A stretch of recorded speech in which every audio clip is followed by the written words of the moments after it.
Good evening, everybody. I'm Kathleen DeRose. I'm the director of the Fubon Center for Technology, Business, and Innovation at NYU Stern School of Business.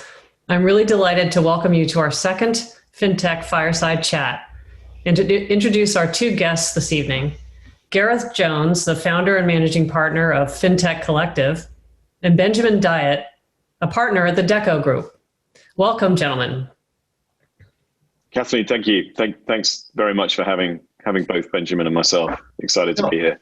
I think it's going to be a great conversation. And just for our audience, we welcome your questions at the end of the first 45 minutes of conversation. So please do put them in the Q&A box at the bottom of your screen, and we'll take those questions later.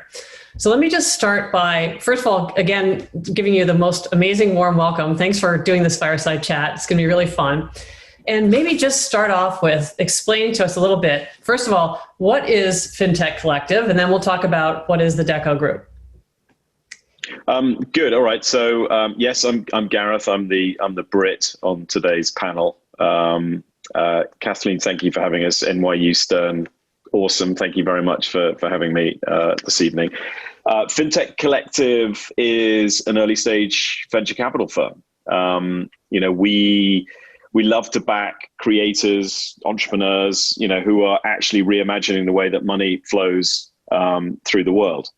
As the name on the tin would suggest, we're focused on one very specific industry. We've now got 40 portfolio companies. We started the business. I'm actually the co-founder, not just the founder.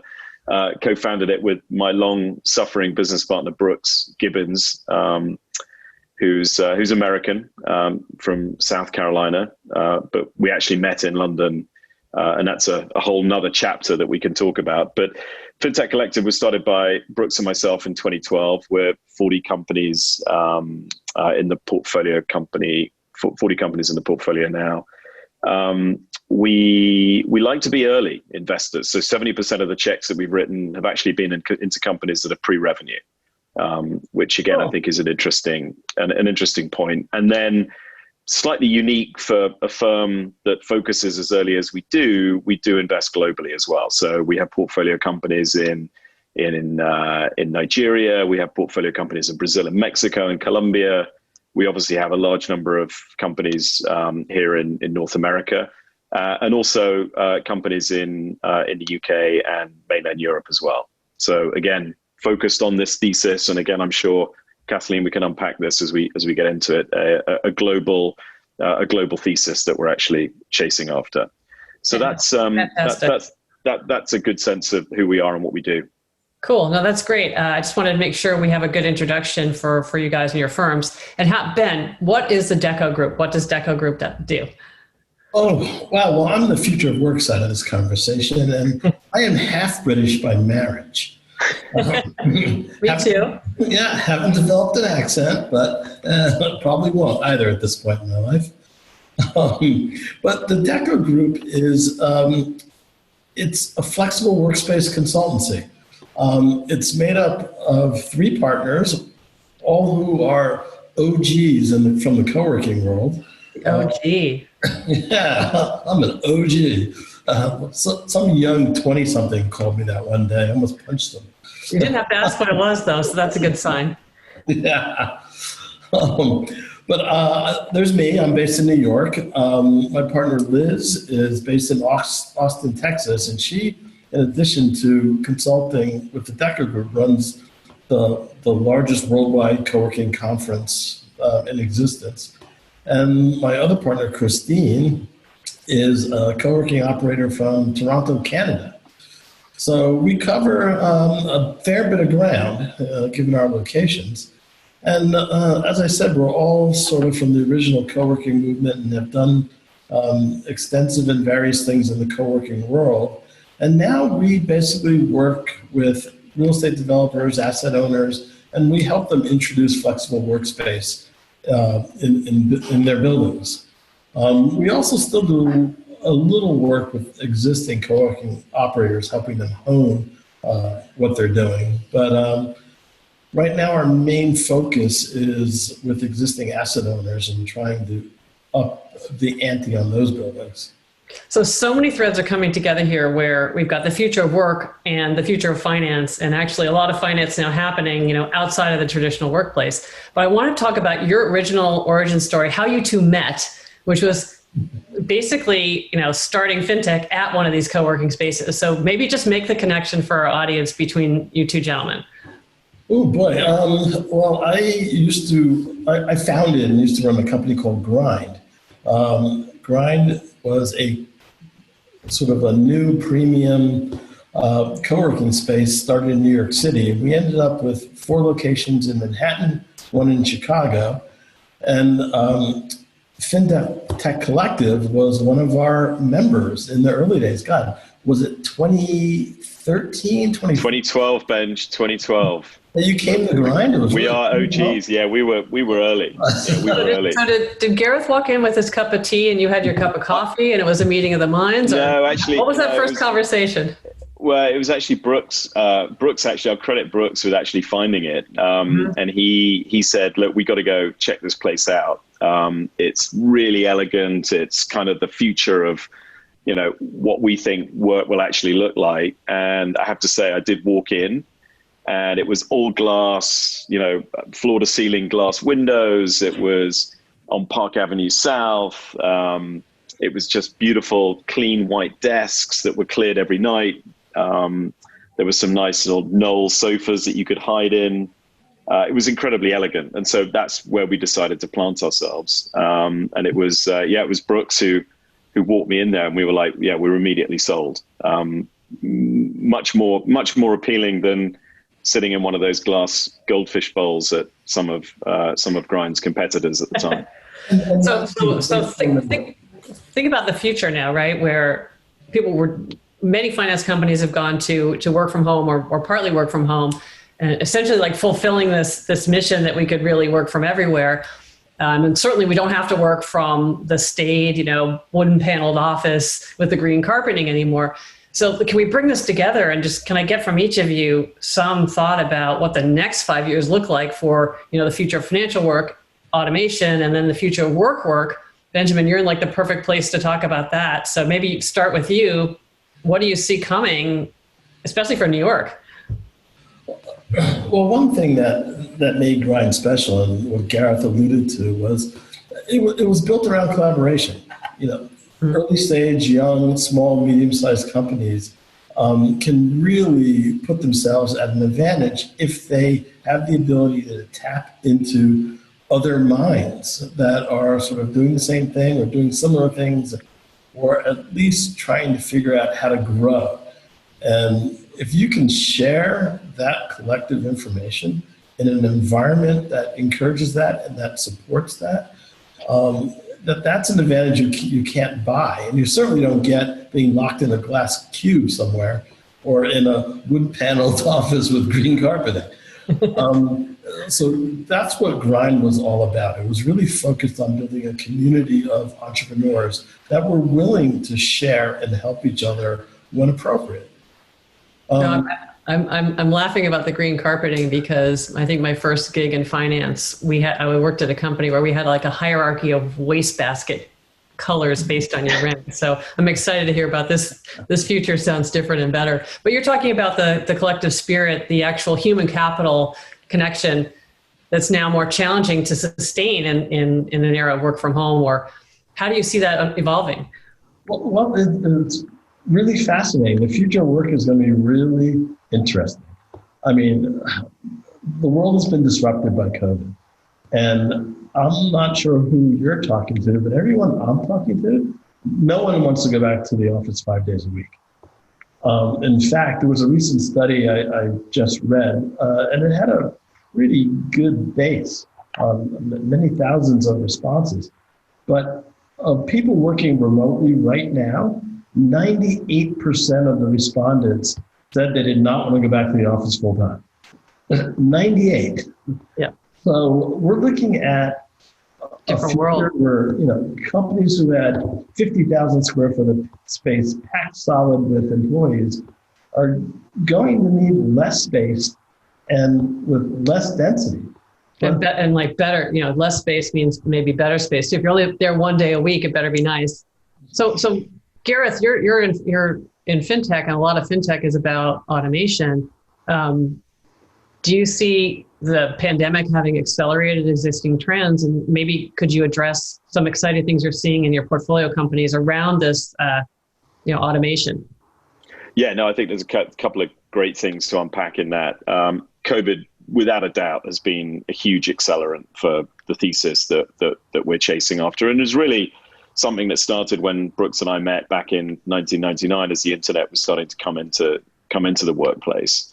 I will say that at Benj, one thing that I have noticed is just youngsters who have had to be holed up in, shared apartments or studio apartments in New York are just thrilled to be back in the office. It's been interesting to see, at least in our own firm, some of the youngsters coming back and being able to socialize and they're grinning ear to ear. And I think that's important because the youngsters actually do learn a lot through osmosis. And I think they learn from the OGs.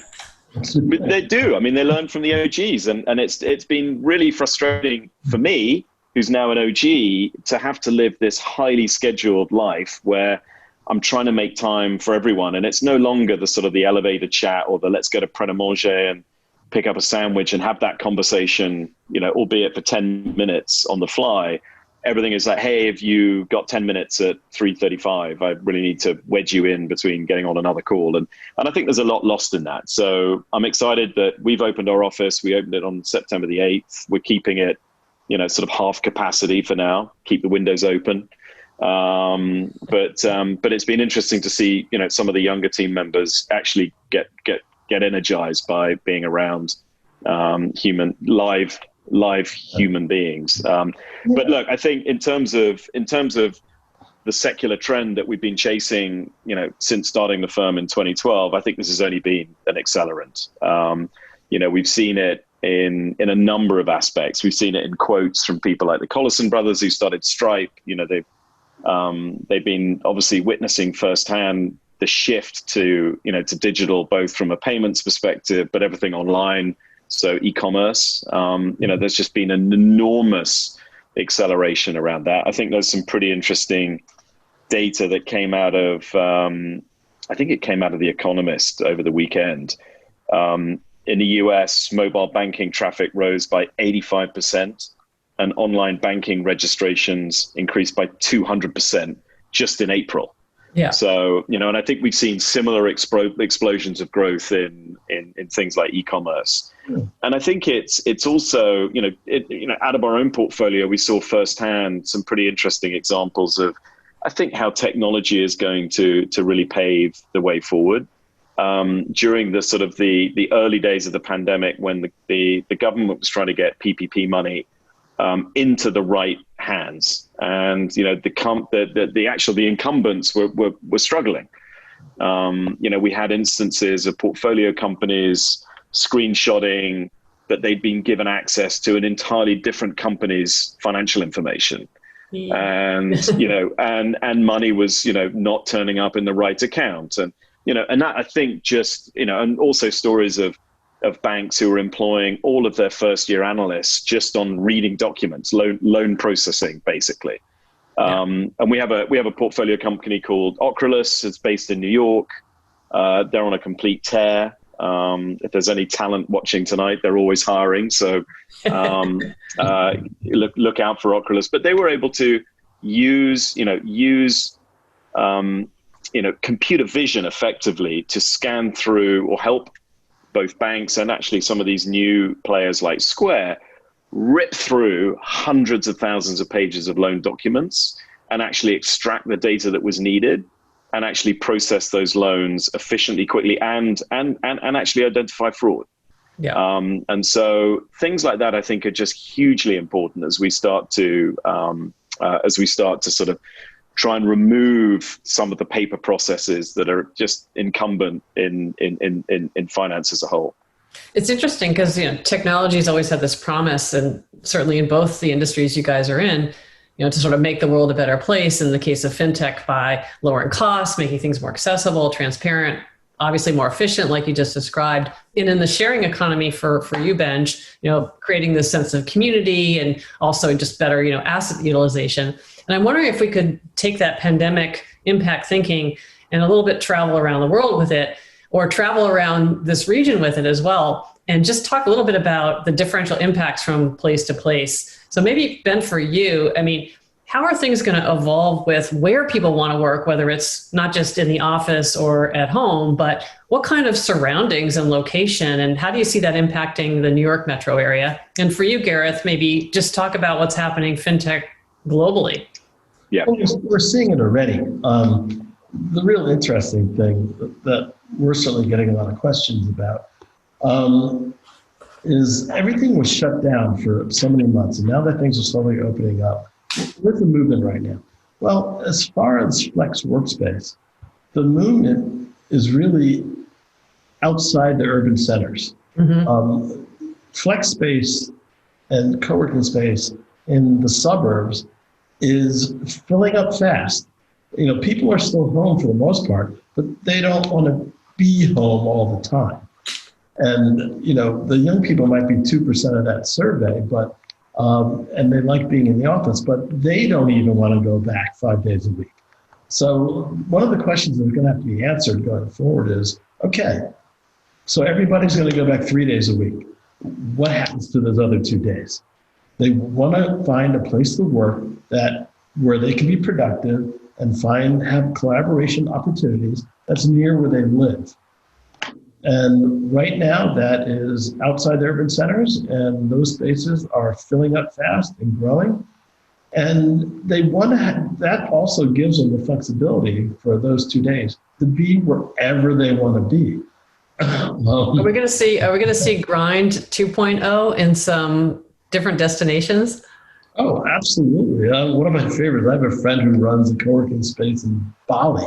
And I always wanted to go there, and I just never had the time. But I think I can go there and work now. There you go. So since we're time and world traveling, Gareth, how about you? How do you see things unfolding around the world, through the fintech lens? Yeah, no, I think it's important to perhaps talk about, developed and developing markets and sort of distinguish, the difference between those. And then I think it's also important to think of it from a sort of a B2B perspective, as well as, how is this stuff going to impact consumers? Yeah. So you've got a couple of different vectors to think about it there. But I think one of the sort of the grounding principles, and I know Kathleen, you and I touched on this when we caught up earlier today, is the fintech thesis is going to play out in a different way to how the general tech sort of thesis or opportunity set has played out. With that played out very much with Silicon Valley as this big, bright, shining light of innovation. And I think we're now in a different sort of cadence where we're taking those maturing technology stacks that have been built by Silicon Valley and actually applying domain expertise to them to go solve some of these big problems, whether it be for consumers or in a B2B environment. And I think that means that it's going to play out, this thesis is going to play out globally, but it's going to play out in centers where that domain expertise exists. So obviously New York is a huge and important hub for that. London is, a big and important hub for that. You could argue that, Singapore and some of the countries in Southeast Asia that have proximity to China are going to be important centers of that. And so we've been, clearly paying attention to all of those. But as it relates to, a couple of examples, perhaps in all of those different quadrants, I think it's been, the rise of the gig economy, the future of work does play into the fintech story to some extent. And we've seen a number of challenger bank brands, for example, that have focused on that, demographic. We've seen businesses that have sprung up to help actually people get paid faster or actually take advantage of their wages quicker. So our portfolio company Moneyline just allows you to get paid, boom, for effectively the hours that you've worked. And is actually, helping to service a whole demographic here in the US that was left behind in the last financial crisis. So, in 2008, 2009, anywhere between 80 and 100 million people were sort of, almost ejected from the formal financial economy. I think that number globally is huge. It's, it's huge. The underbanked or the near banked, or, so there's just been a huge opportunity over the last 10 years to bring those people back into a more formal sort of financial economy using modern data set, modern technology, sort of wider data sets to better appreciate risk. And that's exciting. It's not just happening here in the US, it's happening, as you point out, Kathleen, all around the world. And then I think sorry, Kathleen. Good. No, I was just going to say, it's exciting to, rethink some of these fundamental, like just basic things like what's money and so forth. And I don't know if you want to mention access to credit. Access to credit is one of the first most fundamental sort of financial products that a human really needs. And it's just incredible how hard it is to actually access that unless you're, earning $100,000 a year and, living somewhere like the US. Yeah, no, I think it's definitely worth talking about how technology is making some of these things better within these fundamental basic, financial functions, and how quickly it's now advancing. And I'm just wanting to see if I could get both your perspectives on that, in the sense of, the promise of fintech or the promise of home sharing, of office sharing. And what about kind of the flip side of that? As we get more into, revealing our financial selves, our personal selves, our shopping selves, our social media selves, is there any kind of downside that each of you see to, the next 10 years of these advancing industries? Maybe, Benj, do you want to start with that? Well, we're just at the beginning of the paradigm shift in the real estate industry. And it's nothing short of that. It's hard to see what it's going to look like, but everybody can smell it. It was always predicted that office space, certainly in the United States and globally, would convert to 25% flex by 2025. But now the estimate is 30 or more percent by 2023.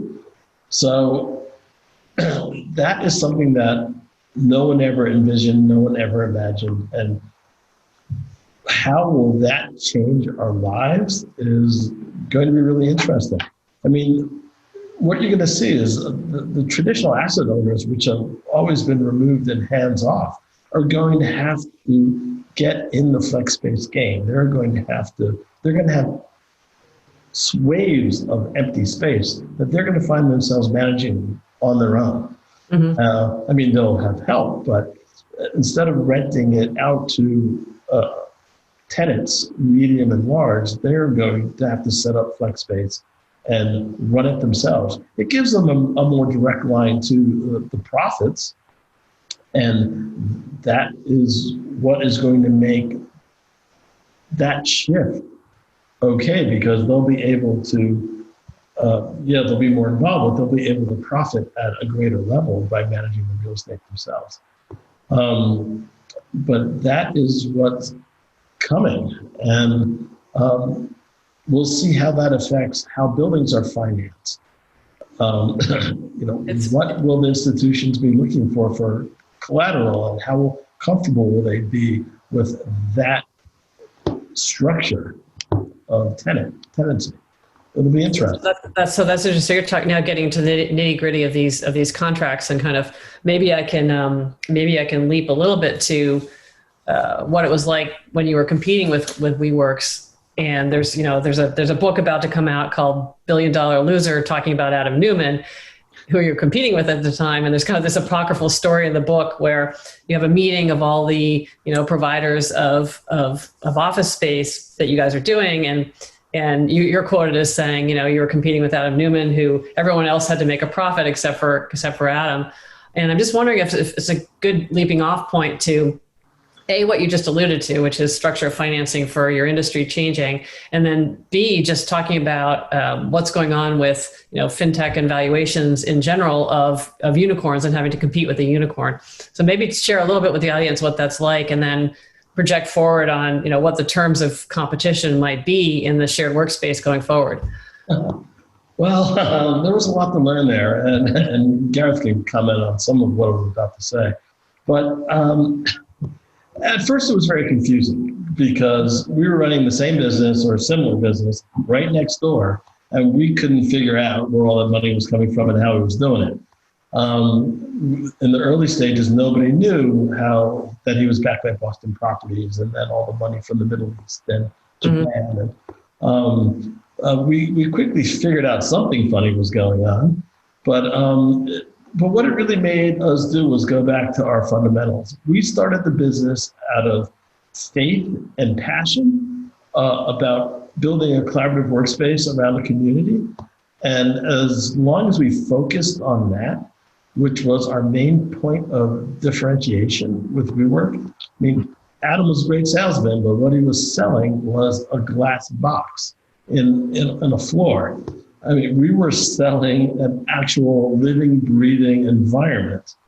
And as long as we stuck to that, no, my members weren't leaving Grind to go work at WeWork because it was an inferior experience.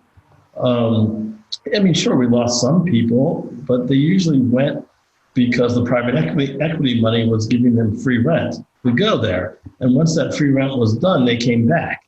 But it was, the lesson to be learned is focus on what makes you different and what makes you better. Don't worry about how they're doing it or what they're doing, and don't be distracted by the sideshow, because that's pretty much what it is a sideshow. And Benjamin, selling your product for more than it costs to make is another lesson that generally stands you in good stead. Yeah, he didn't do that. This is, I mean, disciplined investors are, I mean, this is always part of the challenge of startups over how much user subsidies you have to give to get the business off the ground. So no, I mean, Gareth, it'd be great to hear your perspective on that. And, as fintech business models have evolved, is there more discipline around that? And, what are you seeing in the marketplace in terms of, the time it takes to build, say, a B2C business and the economics around that? Yeah, so look, there's, I mean, at Fintech Collective, there's definitely a bias towards founders who have an appreciation for exactly that, which is, revenue and, the comfort that actually brings to a business. Brooks and I had to bootstrap a business through the financial crisis. We didn't, it was nobody gave us money. We did it ourselves, and we did it by, selling our product for more than it cost to make. And that was hugely instructive. Yes. I'll keep saying it. No, but it was hugely. It sounds like, it shouldn't be sounding like a novelty, right? Like, yeah, I mean, it really shouldn't. And I think there's been an appreciation certainly in the industry that I'm now in, venture capital, for that skill. There has been obviously an increase in capital, not just to venture capital, but to VC focused on financial services tech. And fintech is now a thing. It certainly wasn't when we started Fintech Collective, which is why we were probably able to buy the domain name. But it's it's now a real thing. And I think what we've witnessed over the last couple of years is definitely a flight to quality. So if it's a quality business, it will continue to be able to raise capital, and an appreciation by the investors of the power of a potentially profitable business. And those are two things that I think have come into sharp relief over the last couple of years, and perhaps even more so over the last couple of months. So I wanted to maybe get into a couple of your portfolio companies just because they are illustrative of what's going on in fintech right now. So you guys inked a deal today for a company called NYDIG that is doing digital asset management. So maybe just give us the concept of what digital asset management is, and explain a little bit about what the assets are and how this thing arose. Yeah. So I mean, look, I'll keep it reasonably sort of straightforward and not get into what is Bitcoin, what is Ethereum or Ripple or anything else like that. But suffice to say that as the institutional appetite for this asset class increases, and certainly, at Fintech Collective, we've been investing against this thesis since 2013. We do believe that, it looks a lot like, for example, the Forex market did in the 1970s. And actually all that needs to happen as these institutional players start to pay attention to it as a potential, asset to invest in and trade with, the tools, the picks, the shovels, the infrastructure that really needs to exist around that to give those pension funds, endowments, sovereign wealth funds, these are big allocators, just the comfort to actually invest in it. And that's really what NYDIG is providing at its core. It's custody at an institutional level of security, and then it's asset management solutions around that actually help generate yield on those assets that they're actually custodying. So we're hugely excited. We just led what is effectively their second round of financing with some other very notable investors. And I think it's exciting to see that a business like that is being built right here in New York. I think it speaks a lot to, the talent and, where we're actually sat, which is a very privileged position here in New York. No, I think it's a great point. People have written off New York too far, too fast, for sure. And it's interesting you mention it, because it does segue to this impact of the pandemic and whether this is just this long running trend of institutionalizing these digital assets, in particular the crypto assets, and putting an infrastructure around them is definitely a precursor to doing that, and getting beyond kind of the experimental stage is pretty interesting. And I think it'd be cool to actually make that same kind of analogy of what the trajectory is going to be for the future of the workspace. Because I think, Benjamin, you touched on something earlier, mentioning just the sort of well-being and community that exists inside of some of these places. How do we institutionalize that? Well, that could be a whole nother webinar.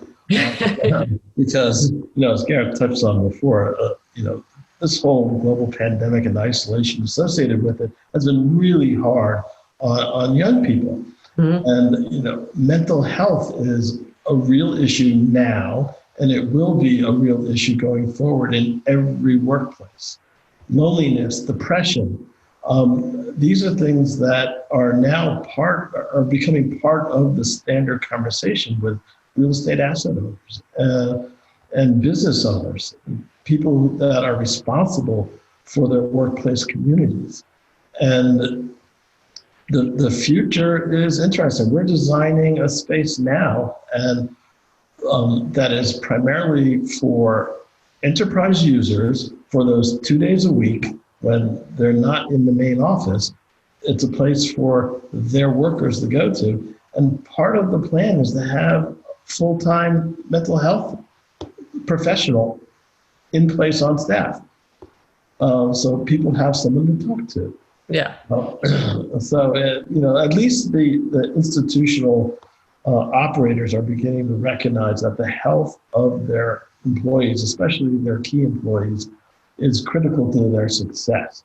And it actually is the key to attracting and retaining the talent that they're going to need to be successful going forward. It was always ignored and pushed aside in the past. And, the co-working world brought those kind of amenities to the forefront, from nap rooms to, meditation rooms and in-office yoga classes. Those are always kind of laughed at, but they were also cherished by the people that took advantage. Yeah. No, people always kind of joked about the jelly bean jar and the foosball table, but honestly, through this pandemic, you can see the effect of companies who did, acknowledge the well-being needs of their employees. And I think it's brought a tremendous sense of esprit de corps. If you've survived this period together and actually been treated well as a human being, I think it's brought tremendous loyalty.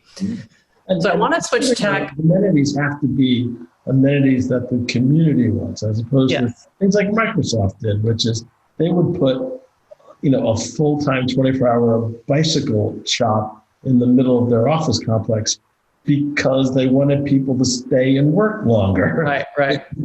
It's not what the people actually wanted and needed. It's what Microsoft needed. Yeah. So I want to switch tack a little bit, since I'm technically sitting here at this business school in my virtual space with my, college colors on the Empire State Building behind me. So if you guys were designing a, curriculum for a business school and you wanted to teach skills for the future of work or the future of fintech, what would that dream course look like? You can make it something you'd want to come to, but what would that dream course look like? What should we be thinking about? You can each take that in turn. I mean, look, I didn't do an MBA or, I didn't go to Harvard and study 180 different case studies in, 10 minutes or whatever it is they do at Harvard. But I do think from what I hear is a lot of those case studies that do get studied at business school are just kind of long in the tooth. Mm-hmm. And actually, I think there's a real argument to try and keep those, because technology is moving so fast, right? I mean, look, we're now talking about, custodying Bitcoin, in a mountain. I mean, there's no case study that explores that. And so I think there's, if I were to encourage, a business school as it relates to fintech, I would encourage them to think about studying some of the more recent examples, both good and bad, that have come across, the fintech landscape, really since the financial crisis. It would be fascinating.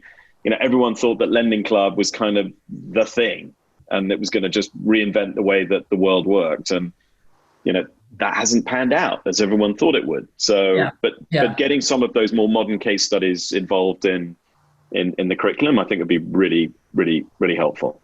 So you just talked my book, because we do that at in our fintech courses at Stern. We've started writing some fintech case studies, and Lending Club is one of the things we talk about. So thanks for raising that. But you're right, things have evolved in a crazy different direction. Moreover, we don't have representation of what founders look like today. And so some of those sort of musty old case studies, I fully agree, they need an update. Yeah. But Benj, I want to give you a chance to respond to that too. What does the ideal curriculum look like from your standpoint? The two main things, and then a very important third one. Well, collaboration and design thinking is not covered in business school, and it's really the key to creativity and going forward. And that's how a lot of these new companies are going to be successful. They need to drive creative thinking more. And then the other thing is diversity and inclusion. The business world needs to look more like the real world. Yep. And that alone will drive design thinking and collaboration to new heights. When you get different perspectives and different experiences together at the same table. Absolutely. Absolutely. No, I think that's huge, huge, huge. No, thank you both for those suggestions. I think they're both absolutely terrific. I want to just a little bit ask you, you're both on the forefront of industries, and share with us the most interesting and most disruptive thing you've seen recently in terms of, maybe something you invested in or didn't invest in, Gareth, or maybe somebody you wanted to collaborate with, didn't want to collaborate with. It doesn't matter, but what's the latest and greatest in terms of innovative ideas you've seen recently? I think and there's actually a question I see somewhere in the Q&A box that's floating around, and it was in regards to what are we doing in Colombia. And actually I just think if you look across just emerging markets in total, the ability to go and build some of that basic infrastructure, but build it on modern technology so that we can then start to provide financial services in the way that we in the developed world understand financial services is fascinating. And it has a sort of a wonderful thread of doing well and doing good attached to it, which is always nice. But there's a portfolio company in our there's a company in our portfolio called Flutterwave, which is a Pan-African omni-channel payment gateway. So think of it as allowing the 260 plus different digital ways to pay in Africa actually talk to and interact with a point of sale device or a subscription that you might have on something like Spotify, but you're in Lagos. Yeah. And then go to Colombia and you look at a business called Minka that is, building the real-time payments infrastructure for Colombia. So in the same way, by the way, that doesn't even exist in the US. So right. Exactly. I mean, that's we're kind of developing. We're Yeah. developing country ourselves in that regard. We're still writing checks. I got a paper check over the summer for 4 cents, which was just like, it must have cost them $12 to send me that check. Exactly. But building that, and then another portfolio company called Parkside that is allowing, potentially close to 300 million people in different parts of the world access, on a fractional share ownership basis, access buying things like Amazon for less than $5. Yeah. That's cool. That's big ideas. That's the stuff that gets me personally quite jazzed and excited. No, I think the fractional shares type of stuff is pretty interesting. It really is. And we've seen it just explode, not just here in the US, but, everywhere. all over the world. Benj, what's the craziest thing you've seen lately? Most interesting? Well, I don't know about crazy, but at least interesting, something I'm watching carefully is the marketplace that's developing around, trading short-term space. So you can go to England or Dubai or wherever and easily access a workspace and have a community where you can find some help and support, or at least just have a place to work. And that is developing very quickly given the pandemic. And companies that were sort of very small and creeping along and languishing before COVID are now just running off the rails because people want to at least have less access to their traditional workspace, but have more flexibility and be able to move and be. Cool. So I want to open it up to our audience for questions. And what I'd ask them to do is just put your question in the Q&A box. And if you could, direct your question to one or other of our speakers so we can orient the questions. Thank you. Hi. I have a question from Sarah Malone for Gareth. Gareth, has your willingness to invest pre-revenue changed at all in the current environment? What KPIs do you look for in the absence of revenue when evaluating potential investments in these early stages?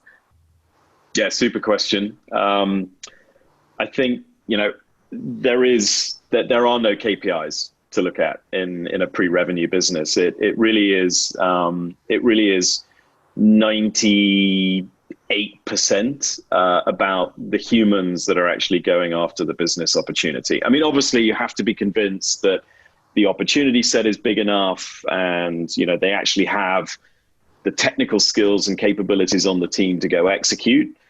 But it's, it really is a belief that the problem set is obviously big, and the team, it's really about the team or the individual has the ability to go build a $1 billion plus business. I see. Thank you for that. I have a question from Masha for Benjamin. The question is, have you seen that the co-working spaces that were most successful, were those oriented around one particular industry or theme? For example, having a co-working space dedicated to those in the film industry versus a random group of people? Oh, wow. This is an age-old discussion and argument. I can't say that I've seen them being more successful or less successful. It's really a horse of a different color.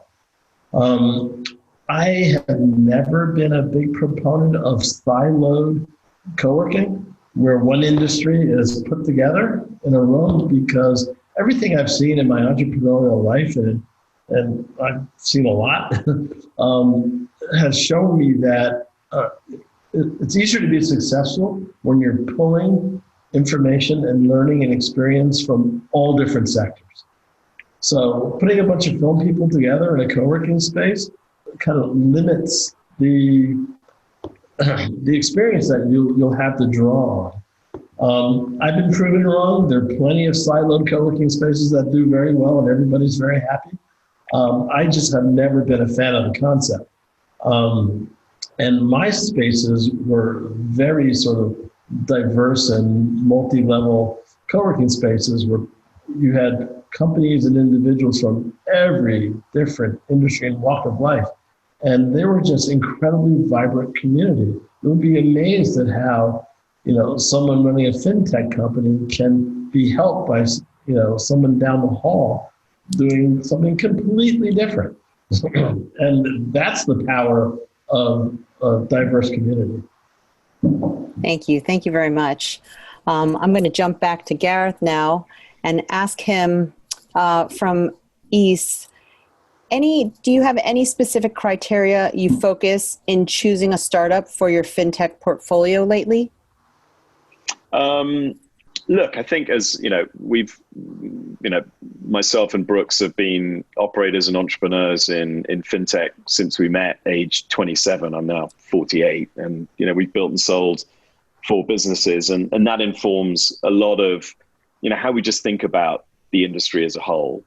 As a team, we definitely walk around with 20 to 30 sort of big problem sets that we think need solving. And then typically we're getting introduced or we're bumping into talent that we think is, capable of solving those problems. But definitely have a pretty strong perspective on kind of what needs to be fixed. And then looking for the very, very best talent to go chase after those. Thank you. Thank you very much. I'm going to hop back over to Ben now. And Mr. Leonov would like to know, would you kindly talk a little bit more about your backgrounds prior to where you are today? Okay, in a nutshell, I'm an alumni of a long and winding NYU Law School. So I love seeing the NYU flags behind you guys. It takes me back to my childhood. But I had a wonderful time at NYU Law School. But after that, I went to a fairly large firm. Then I worked for a small boutique real estate firm in Manhattan. And then I went to work for a really big international law firm based in London. So I was a lawyer for a long time. And I was the 3rd lawyer in the New York office of the British law firm. And we grew it to 20 lawyers. And at that point, I was sort of done with firm life. And I wanted to do something, a little different. So I went to work in-house at our largest U.S. client, because our job was really to look after the British clients' interest in the United States. But we had a few U.S. clients, and I went to work for a branch of Tishman Real Estate. I was a real estate corporate lawyer. And I was at Tishman for a bunch of years as in-house counsel, and I left when we were done with sort of a huge project we were working on for the federal government. And I started a small real estate investment firm with some of the assets that we had come across in our travels at Tishman. And we ran that investment company for, 8 years. We sold those assets, and I became an entrepreneur. I couldn't go back to, the Wall Street office kind of life. And I had a bunch of ideas, and I followed them. I started probably one of the first alcoholic cider companies in the United States. I was a big foodie and a half-trained chef, so I opened a restaurant. I always wanted to open a restaurant, so I opened a restaurant. And a host of other businesses I started. But the bottom line is, and how I got the grind, was eventually I went back to consulting for asset owners on real estate issues. And I would always rent executive office when I had a big project. And every one of those experiences was absolutely horrible. And I kind of woke up one day and said, this place is full. Staff doesn't care. It's absolutely disgusting. And I know how to build things. I built office tower on 54th Street, for crying out loud. So I built an office space that I wanted to work in. And luckily, other people liked it. I liked it, Ben. Thank you, Gareth. And that's how Grind started. And And yeah, no, just conscious of time. I mean, I'll keep mine short and sweet. A highly organically sort of organic process is how I found my way into becoming a venture capitalist. I, went to university in the UK and trained as a building surveyor. You can actually do that in the UK. And then, ended up at Panasonic on their graduate program. Got told by my cousin that I should actually join him on a 33,000-mile sailing trip to Antarctica and back. So I did that. And then arrived back in the UK with no money, very little job prospects because I've been bobbing around in a baked bean can for 3 years. But the internet had just come into the workplace. And funnily enough, that's where I met Brooks. And we've been hanging out with each other ever since and built and sold 3 businesses together before deciding to become VCs, which again was, us just investing our own capital initially into some of these talented entrepreneurs that we were meeting. And then other people started to approach us and ask if we would take their money and invest it alongside ours. And lo and behold, you add all of that up and you end up becoming a VC. So highly organic. It was fun though. It's been a fun journey. That's wonderful. Thank you very much. Gareth, I have a question for you from Masha. Do you have experience working with the Fintech Innovation Lab and partnerships for New York City generally? Do you believe in their thesis of connecting the startups with the financial institutions and building the ecosystem in New York City? Or do you think you have more impact as a VC investor taking a larger equity stake?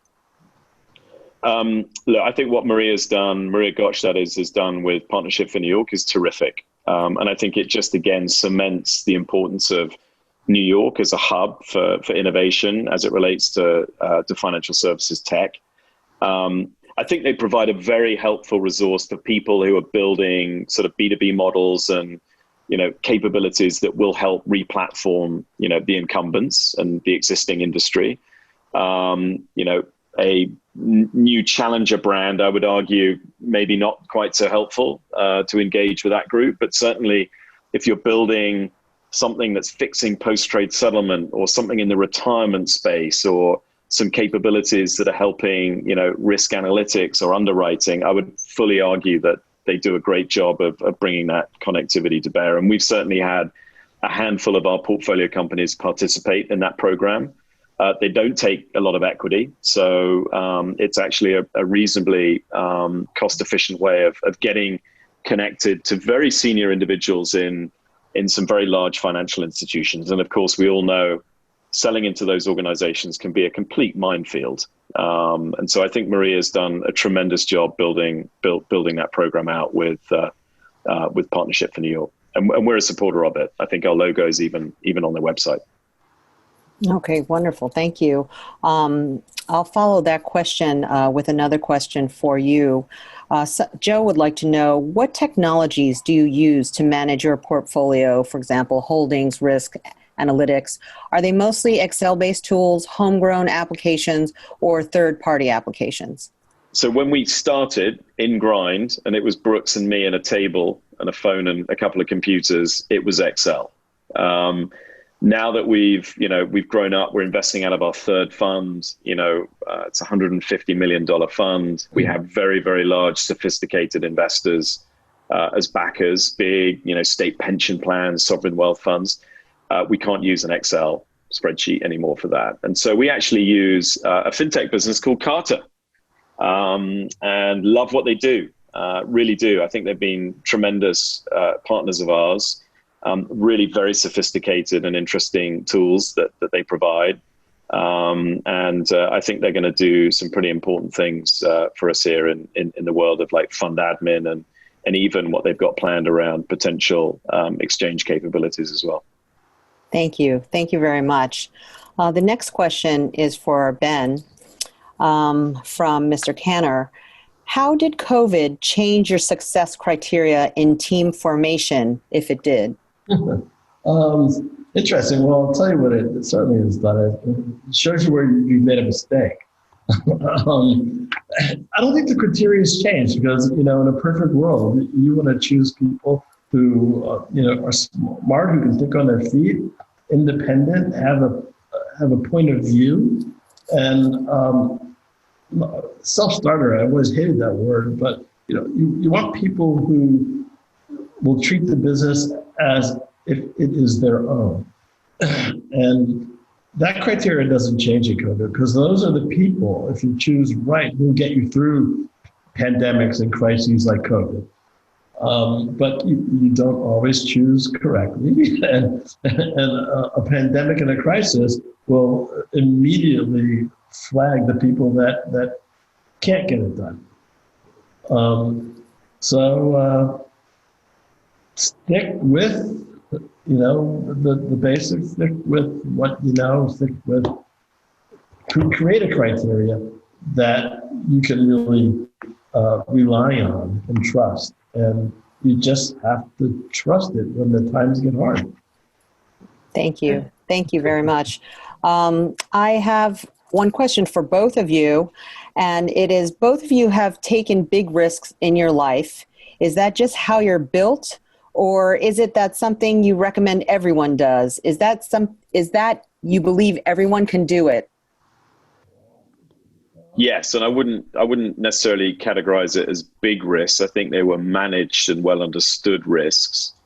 I think one thing, and this is, I tell my kids this as well. It's like, embrace opportunity. If an opportunity presents itself, go, yeah, let's have a go. And you'll be surprised where you end up if you have that state of mind. I have a good friend that always told me that when presented with two really good options, choose both. But I don't want to say it's not for everyone, but I will say this. I think people are best when they follow their passions, and your passion may not lead you into the world of entrepreneurism. It may lead you into something that's inside of an institution. And that's okay. As long as you're passionate about what you're doing, you're going to do really well. Yeah, 100%. So. I think that's an absolutely fantastic question to end on. And I want to thank our audience for attending this fantastic fireside chat. Please attend our future events, follow us on Instagram. And I want to give just a huge hand of applause to our two amazing guests. This was such a fascinating conversation. I could sit here all night and talk to you further, except for now I have to go to my home kitchen and eat dinner. But it was a terrific event. Thank you so much for participating. Really appreciate it. Thank you. Kathleen, thank you so much. Thank you, NYU. Yeah, go. Thanks so much. Elizabeth, it was fantastic. Mike, Mitchell, and Kathleen, absolutely. Thanks, you guys. See you soon. Have a great night, everybody. Thank you. Good night.